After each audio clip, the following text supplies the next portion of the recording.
வாக்களிப்பது ஜனநாயக கடமை என முழங்கும் அரசு வாக்காளர்கள் ஊருக்கு செல்ல வழிவகை செய்ததா?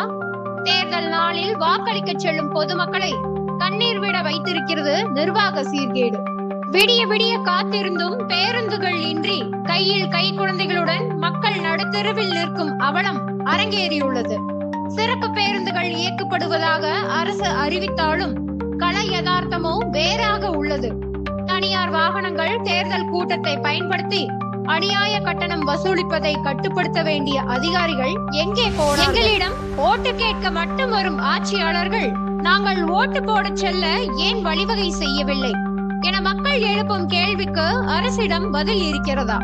ஒரு ஜனநாயக நாட்டில் குடிமக்களின் அடிப்படை வாக்குரிமையை நிலைநாட்ட தேவையான பஸ் வசதிகளை கூட செய்து தர முடியாத நிர்வாகம் இது கையாளாகாத தனமா அல்லது திட்டமிட்ட சதியா?